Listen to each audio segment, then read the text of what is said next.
A research institute suggests increasing taxes on the wealth of citizens.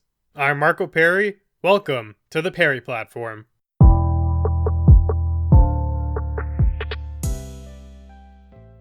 It feels good to be back.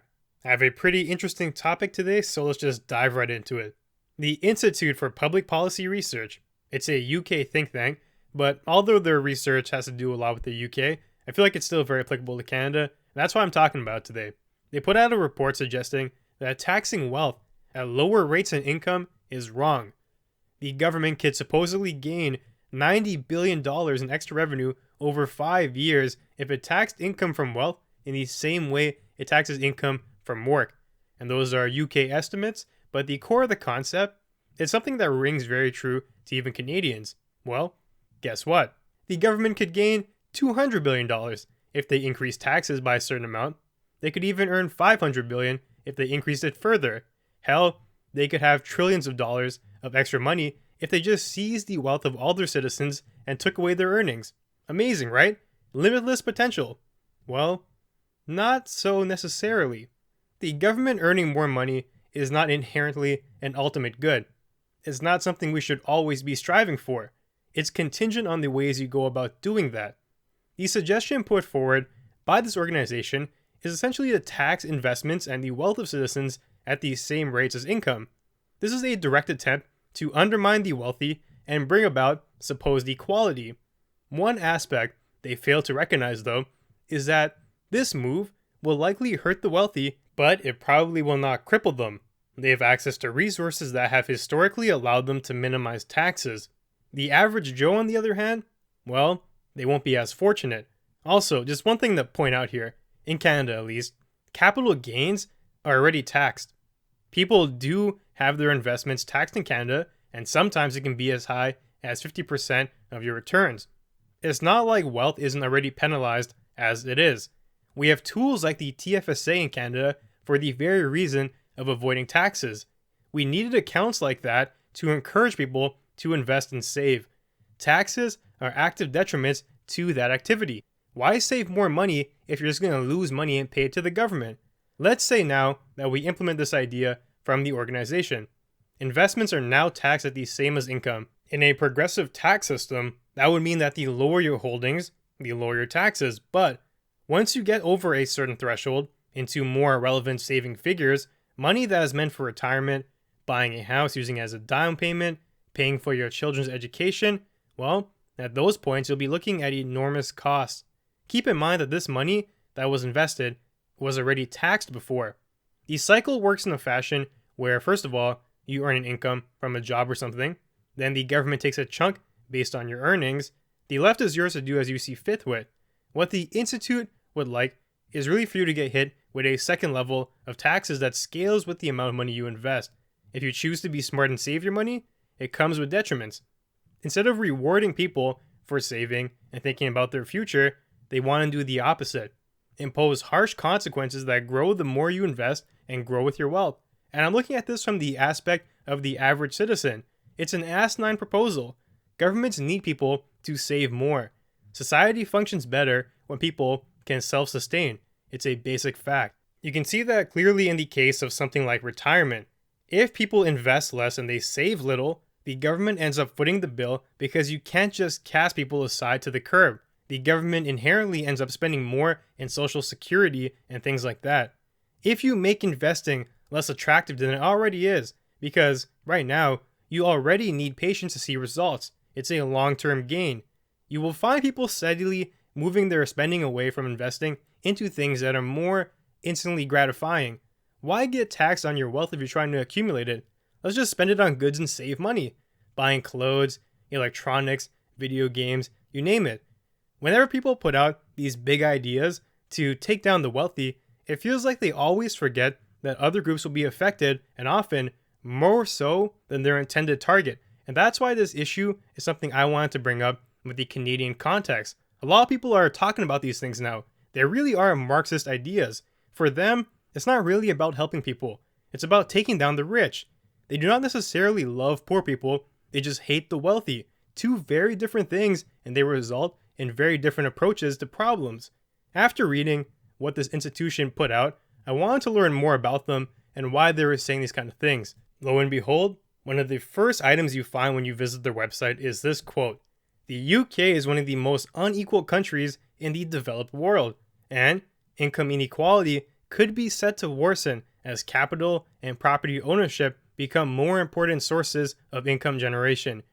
Redistribution is essential for economic justice." Wow. Very well said.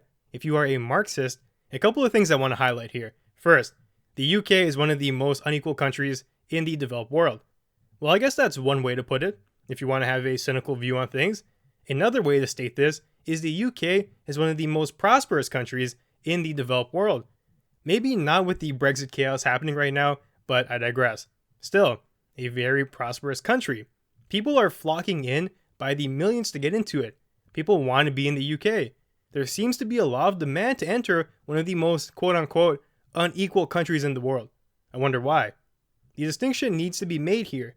There is a difference between something like a monarch holding 99% of the wealth in the country while the rest of the populace has to live in abject poverty, versus something like the average citizen has to make do with a Toyota while a certain group of the elite can drive Ferraris.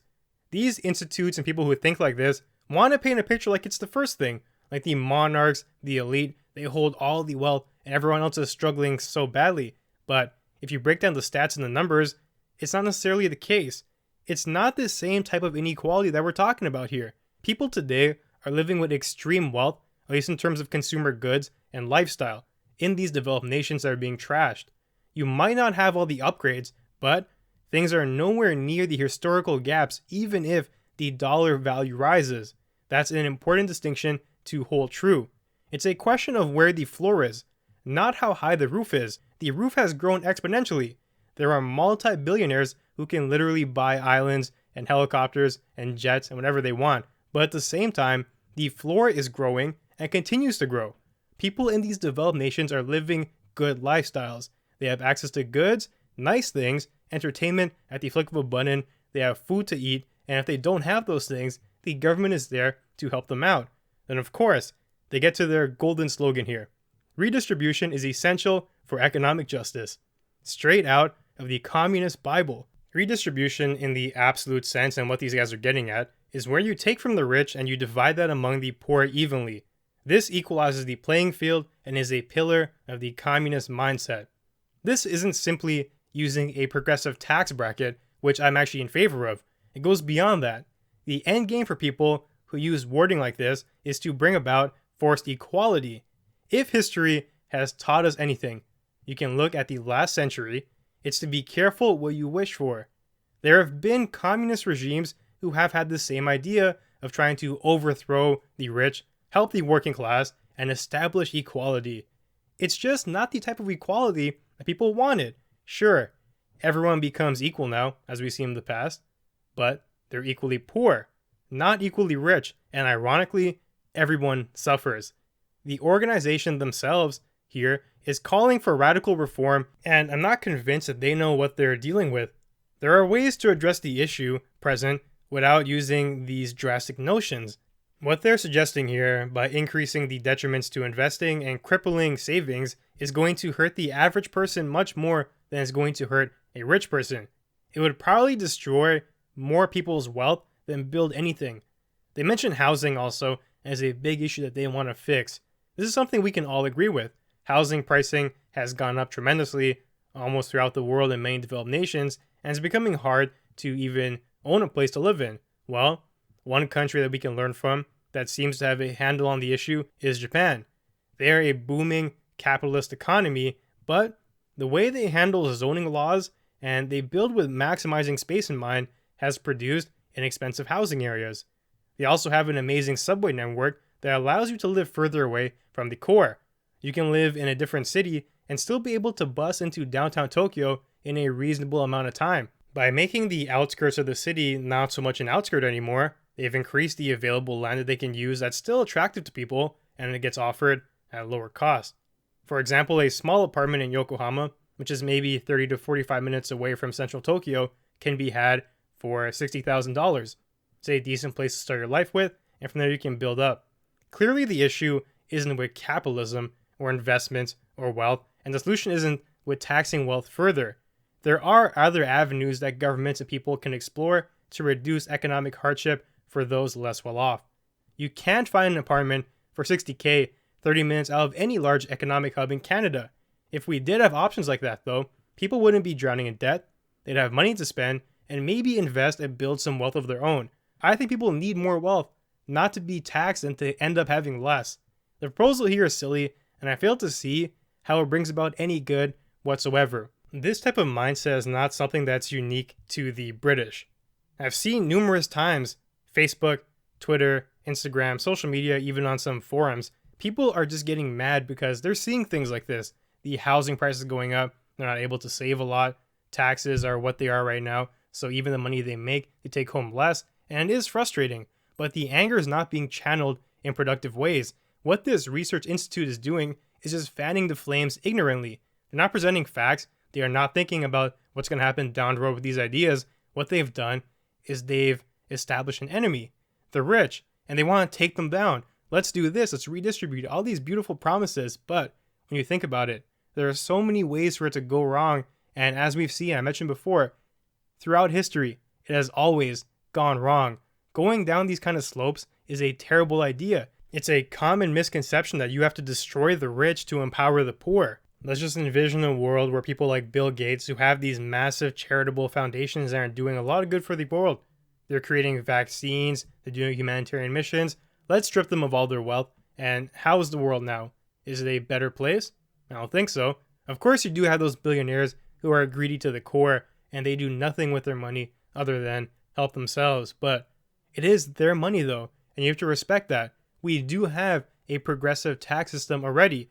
Their earnings do get rewarded back to society in many more ways than just one. It's not just taxes with them. If they're rich, supposedly they own a business or a company that got them there, and that company employs people. Those people make money and they contribute to society. Destroy the company, and then what? This case happened with New York. Alexandria Ocasio-Cortez and her group of people were super against Amazon for supposed tax breaks, and they were trying to rebel against the company. Stand up against the rich, and Amazon already picked New York as a place to open up an office. So after going back and forth and then making things crazy difficult, Amazon pulls out. That's a victory, right? No, it's a massive loss. You've lost the company, the jobs, and the economic prosperity that it brings to that location. Their fight against the rich ended up in hurting middle-class people who could have gotten jobs, good-paying jobs at this company. As I mentioned before, it's a battle against the rich in a lot of these people's eyes, in a lot of politicians' eyes. But it's not necessarily a conquest to try and help the middle or the poor class people. They have one goal and one goal only. It's to destroy the top, and they're going to do that in whatever ways they see fit. It's not the correct approach here, especially when it's masqueraded as virtue, and you can already see hints of that here. Their plan that they put out is very focused on taking money away from the rich, and maybe not even the rich, just the average Joe with some type of personal wealth, some type of investments. Yeah, we're going to tax that too. But they don't even make mention of what to do with the taxes, and supposedly that's where the justice element comes in. You take from the rich and you give to the poor, or you create systems to help them strive for greatness themselves. But no mention of that. Once they already have their goal, they're satisfied. They strip the money from them, make them poor to join us, and then yeah, that's it. Whatever happens after that, it's up to the government, who we know is very trustworthy. It's crazy. Well, that's about it for today. If you enjoyed the content, be sure to leave a review and share. And you can also find me on Twitter at Perri Platform. Thanks for joining me, and I'll see you soon.